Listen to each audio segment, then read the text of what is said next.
ফিক্সারটি হলো সুইস বিউটির, খুবই রিজনেবল প্রাইসের মধ্যে, 200 এর মধ্যেই চলে আসবে। তারপর আমি দেখতে পাচ্ছি একটা স্পুলি ব্রাশ নিয়ে প্রথমে ওর আইব্রোটাকে কম করব, তারপরে আইব্রোটাকে আমরা ফিল করব।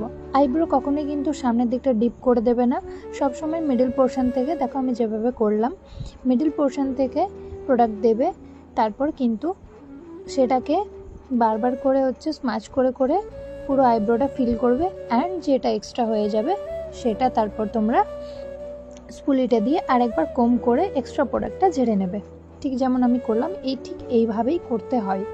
তারপর দেখতে পাচ্ছ জুয়েলারিগুলো পরিয়ে নিলাম। এটা খুব ট্রেন্ডিং একটা চকার নেকলেস বলতে পারো, খুবই সুন্দর এটা দেখতে লাগছে, এখন সবাই দেখছি এটাই ইউজ করছে। এই যে ব্যাককে দেখতে পাচ্ছ তোমরা কার্লস করেছি, আর সামনের দিকে একটু লাইন্সের মধ্যে হেয়ারস্টাইলটা আজকে রেখেছি।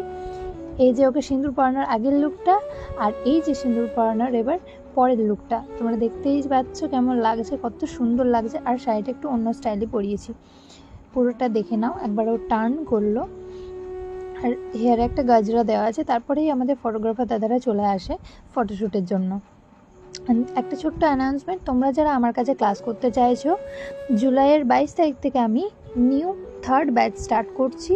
তোমরা তাড়াতাড়ির মধ্যে নাম রেজিস্ট্রেশন করে নিও। ক্লাসটি হবে 15 ডেজে, যদি এক্সট্রা ক্লাস লাগে তাও দেওয়া হবে বিনামূল্যে।